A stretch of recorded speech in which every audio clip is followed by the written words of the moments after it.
নমস্কার, তাপসী কিচেনে আপনাদের সকলকে স্বাগত। আজ আমরা দেখছি বাঙালির অত্যন্ত প্রিয় একটা মিষ্টি কাঁচাগোল্লা। চলুন দেখে নিই কীভাবে বানাতে হয়। আমার মতে কাঁচাগোল্লার মতো সহজ এবং সুস্বাদু রেসিপি কিন্তু আর হয় না। আমরা নিয়েছি 1 লিটার দুধের ছানা। দুধের মধ্যে ভিনেগার দিয়ে আমি ছানাটা বানিয়ে নিয়েছি। দেখুন বেশ খানিকটা ছানা নিয়েছি এখানে। এবার ছানাটাকে আমরা মেখে নেব। এমনভাবে মাখবো যাতে এই ছানার কোনো দলা না থাকে, কোথাও দলা না পেকে একদম মসৃণ একটা মিশ্রণ তৈরি হয়।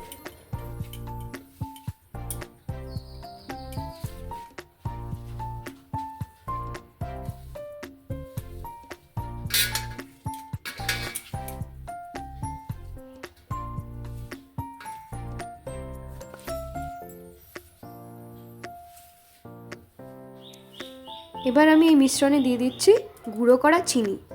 এটা আপনি নিজের স্বাদ মতো নিতে পারেন। আর চিনি দিয়ে আবার খুব ভালো করে মাখিয়ে নিচ্ছি।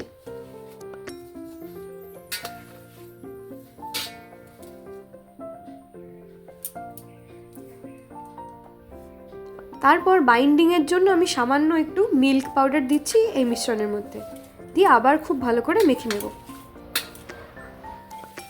ছানাটা এবার ভালো করে মাখা হয়ে গেছে। এবার কিন্তু আমরা এটার গোল্লা বানাবো। কিভাবে ছোট ছোট ছানার ছোট ছোট দলা নিয়ে আমরা কিন্তু এভাবে গোল গোল আমাদের কাঁচা গোল্লা কিন্তু এইভাবে বানাবো।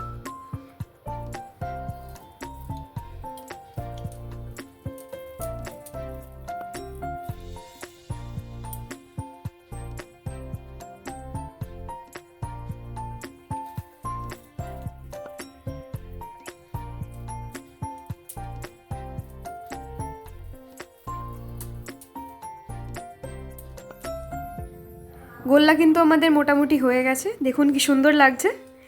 এবার আমরা যেটা করব সেটা হলো চিনির গুঁড়ো আর মিল্ক পাউডার দুটো মিশিয়ে একটা পাউডার তৈরি করে এই প্রত্যেকটা গোল্লা ওই পাউডারে কিন্তু কোটিং করব। এটা হলো আমাদের কাঁচাগোল্লার ফাইনাল স্টেপ।